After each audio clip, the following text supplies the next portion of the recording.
چنانچہ ان لوگوں نے گائے کو اس کے چمڑے میں بھر کر سونا اس کی قیمت دے کر خریدا اور ذبح کر کے اس کی زبان یا دم کی ہڈی سے مقتول کی لاش کو مارا تو وہ زندہ ہو کر بول اٹھا کہ میرے قاتل میرے چچا کے دونوں لڑکے ہیں جنہوں نے میرے مال کی لالچ میں مجھ کو قتل کر دیا ہے، یہ بتا کر پھر وہ مر گیا۔ چنانچہ ان دونوں قاتلوں کو قصاص میں قتل کر دیا گیا، اور مرد صالح کا جو لڑکا اپنی ماں کا فرمانبردار تھا کثیر دولت سے مالا مال ہو گیا۔ تو معزز ناظرین و سامعین، اس پورے مضمون کو قرآن مجید کی مقدس آیتوں میں اس طرح بیان فرمایا گیا کہ جس کا ترجمہ یہ ہے، اور جب موسیٰ نے اپنی قوم سے فرمایا خدا تمہیں حکم دیتا ہے کہ ایک گائے ذبح کرو، بولے کہ آپ ہمیں مسخرہ بناتے ہیں؟ فرمایا خدا کی پناہ کہ میں جاہلوں سے ہوں۔ بولے اپنے رب سے دعا کیجئے کہ وہ ہمیں بتا دے گائے کیسی ہو۔ کہا وہ فرماتا ہے کہ وہ ایک گائے ہے، نہ بوڑھی نہ اوسر، بلکہ ان دونوں کے بیچ میں، تو کرو جس کا تمہیں حکم ہوتا ہے۔ بولے اپنے رب سے دعا کیجئے ہمیں بتا دے اس کا رنگ کیا ہے۔ کہا وہ فرماتا ہے وہ ایک پیلی گائے ہے جس کی رنگت ڈٹھاتی دیکھنے والوں کو خوشی دیتی۔ بولے اپنے رب سے دعا کیجئے کہ ہمارے لیے صاف بیان کرے کہ وہ گائے کیسی ہے، بے شک گایوں میں ہم کو شبہ پڑ گیا، اور اللہ چاہے تو ہم راہ پائیں گے۔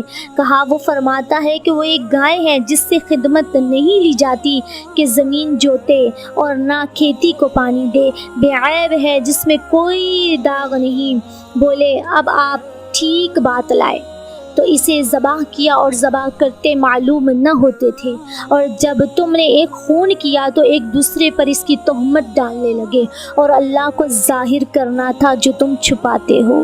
تو ہم نے فرمایا اس مقتول کو اس گائے کا ایک ٹکڑا مارو، اللہ یوں ہی مردے جلائے گا اور تمہیں اپنی نشانیاں دکھاتا ہے کہ کہیں تمہیں عقل ہو۔ یہ سورہ بقرہ کی آیات مبارکہ کا ترجمہ تھا۔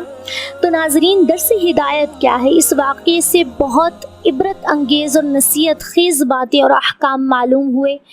ان میں سے چند یہ ہے جو یاد رکھنے کے قابل ہیں۔ نمبر 1، خدا کے نیک بندوں کے چھوڑے ہوئے مال میں بڑی خیر و برکت ہوتی ہے۔ دیکھ لو کہ اس مرد صالح نے صرف ایک بچیا چھوڑ کر وفات پائی تھی، مگر اللہ تعالیٰ نے اس میں اتنی برکت عطا فرمائی کہ ان کے وارثوں کو اس ایک بچیا کے ذریعے بے شمار دولت مل گئی۔ دوسرا، اس مرد صالح نے اولاد پر شفقت کرتے ہوئے بچیا کو اللہ کی امانت میں سونپا تھا، تو اس سے معلوم ہوا کہ اولاد پر شفقت رکھنا اور اولاد کے لیے کچھ مال چھوڑ جانا یہ اللہ والوں کا طریقہ ہے۔ نمبر 3، ماں باپ کی فرما برداری اور خدمت گزاری کرنے والوں کو خداوند کریم غیب سے بے شمار رزق کا سامان عطا فرماتا ہے۔ دیکھ لو کہ اس یتیم لڑکے کو ماں کی خدمت اور فرما برداری کی بدولت اللہ تعالیٰ نے کس قدر صاحب مال اور خوشحال بنا دیا۔ اللہ تعالیٰ کے احکام میں بحث اور کرید کرنا مصیبتوں کا سبب ہوا کرتا ہے۔ دیکھ لیجئے کہ بنی اسرائیل کو ایک گائے ذبح کرنے کا حکم ہوا تھا، وہ کوئی سی بھی ایک گائے ذبح کر دیتے تو فرض ادا ہو جاتا، مگر ان لوگوں نے جب بحث اور قریدنا شروع کر دیا کہ کیسی گائے ہو، کیسا رنگ ہو، کتنی عمر ہو، تو مصیبت میں پڑ گئے کہ انہیں ایک ایسی گائے ذبح کرنا پڑی جو بالکل نایاب تھی، اسی لیے اس کی قیمت اتنی زیادہ ادا کرنی پڑی کہ دنیا میں کسی گائے کی اتنی قیمت نہ ہوئی، نہ آئندہ ہونے کی امید ہے۔ مزید برآں جو اپنا مال اللہ تعالیٰ کی امانت میں سونپ دے، اللہ تعالیٰ اس کی حفاظت فرماتا ہے اور اس میں بے حساب خیر و برکت عطا فرماتا ہے۔ جو اپنے اہل و عیال کو اللہ تعالیٰ کے سپرد فرما دے، اللہ تعالیٰ اس کے اہل و عیال کی ایسی پرورش فرماتا ہے کہ جس کا کوئی سوچ بھی نہیں سکتا۔ امیر المومنین حضرت علی رضی اللہ تعالیٰ عنہ نے فرمایا کہ جو پیلے رنگ کا جوتا پہنے گا وہ ہمیشہ خوش رہے گا اور اس کو غم بہت کم ہوگا، کیونکہ اللہ تعالیٰ نے پیلی گائے کے لیے یہ فرمایا کہ تسر الناظرین، کہ وہ دیکھنے والوں کو خوش کر دیتی ہے۔ اس سے معلوم ہوا کہ قربانی کا جانور جس قدر بھی زیادہ بے عیب اور خوبصورت اور قیمتی ہو، اسی قدر زیادہ بہتر ہے۔ واللہ تعالی اعلم۔